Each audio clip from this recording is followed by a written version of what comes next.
What's up, guys, and welcome back to another episode of my Southampton career mode. Today, we're starting off with the game against Swansea using a bit of a reserve side, and Swansea, meanwhile, are going to be running, we'll see in a sec, five in the back, actually. I think it was a 5-3-2.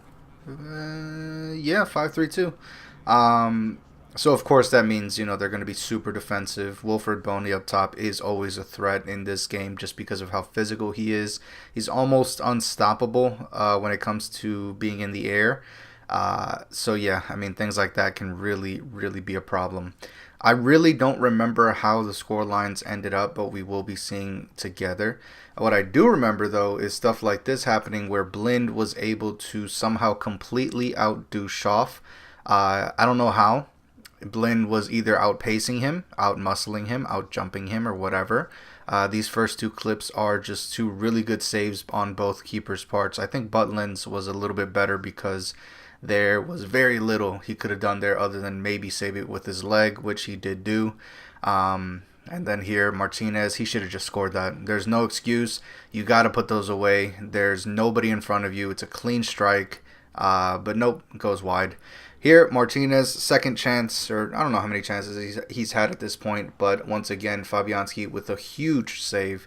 Very reactionate save. I decided I needed to... No, what is this? Is this halftime? What happened to halftime? Did I not show the halftime stats? Okay. I guess we're making our changes now. We're bringing on Tammy Abraham, we're bringing on Davies, and we're bringing on Among, just trying to get something going. It's the 80th minute, so I'm definitely not showing changes right there. You can see I'm tackling my own players, going, two studs out, and just completely destroying them. Very poor defensive work on my part right there. Good little clearance by Schaff, finding Among. Getting a little bit lucky with Milinkovic reaching that ball.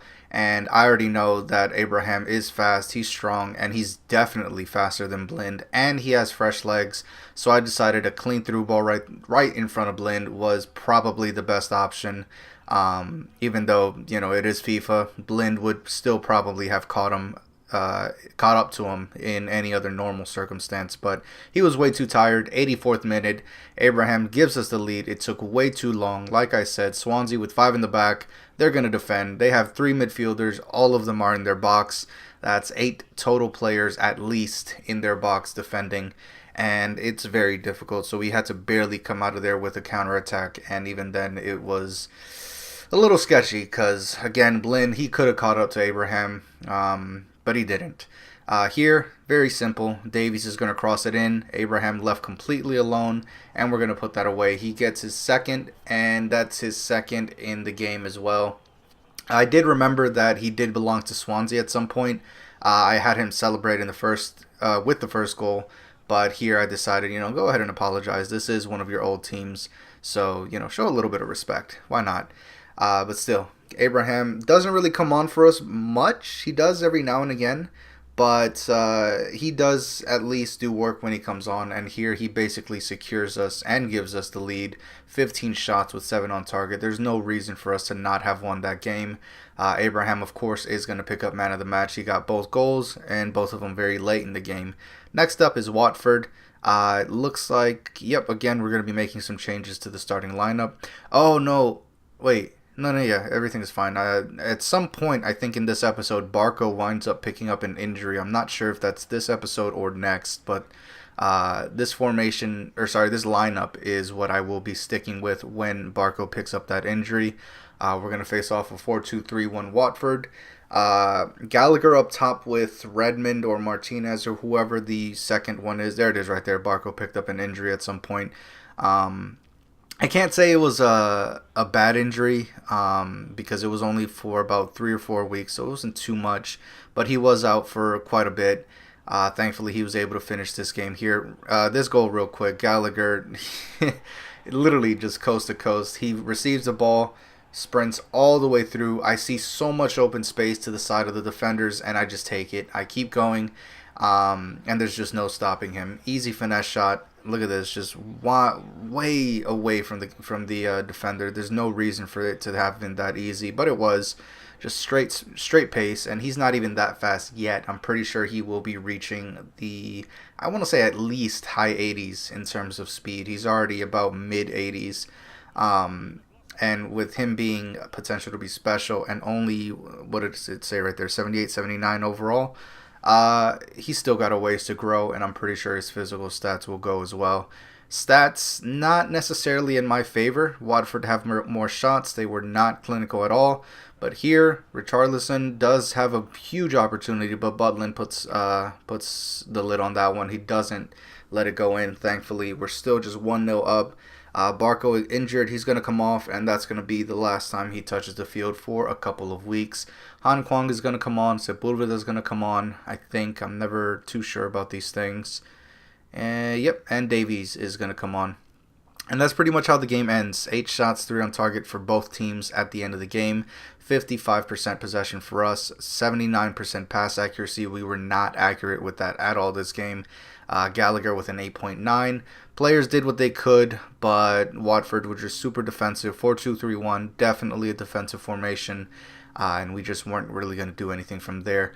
Next up, though, is a pretty big game. We've got Manchester City.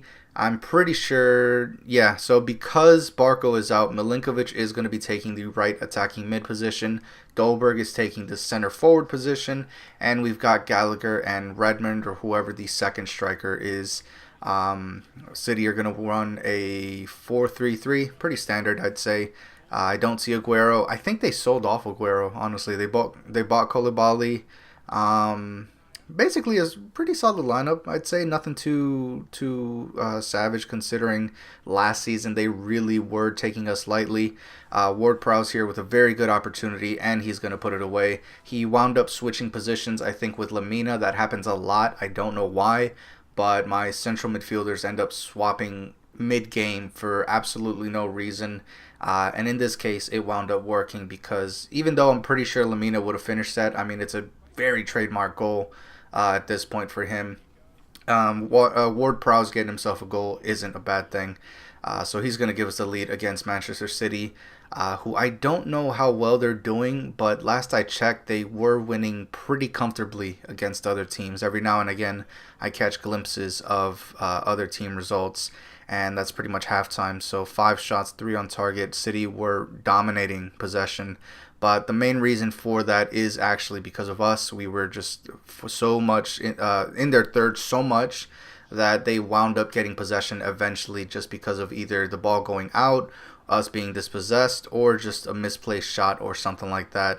Here, Dolberg is just going to take on the world, apparently. I think it takes a deflection off Koulibaly, but that is a left-footed strike by Dolberg, and he makes it 2-0 in the 59th minute.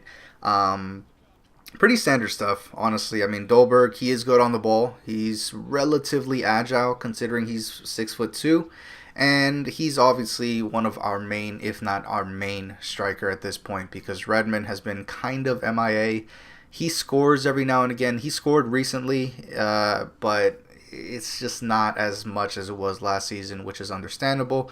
Last season, we had a different lineup. We played differently. This time around, of course, we don't have Barco either to link up well with Redmond, but it is what it is. Ward-Prowse here going to receive the ball by Redmond, who we were just talking about, and puts it away. I guess that's considered a long shot, but if anything, that's really just straight power into the bottom-ish corner. But yeah, very good goal by him. At this point, with training, I've mainly been focusing on his long shots and free kicks. Last season was all about penalties. He's up to 90 in that stat, so, long shots is kind of the last thing he needs. Actually, long shots and shot power are the last 2 real stats that I want to work on with him. His passing is great already, and it grows on its own. Don't really need to add much to that. Obviously, he's not that much of a physical player, so at this point, I really just want to perfect what I can in his game, which is basically long shots, long passing in general, and then sometimes some crosses, and then I'm also going to be working on his ball work. So, it's still a little bit to go with him, but he's still basically our go-to defensive mid, playmaking defensive mid. Sepulveda here, I think he just came on and he just goes ahead and scores a goal like that. He's actually been growing well in his long shot stats on his own. Obviously, we haven't been training him. Makes it 4-0, 90 minutes in. Actually, no, I don't think he just came on. But the point is, yeah, he was subbed on at some point. Anyways, yeah, back to Ward-Prowse real quick. He's really, really good for this team.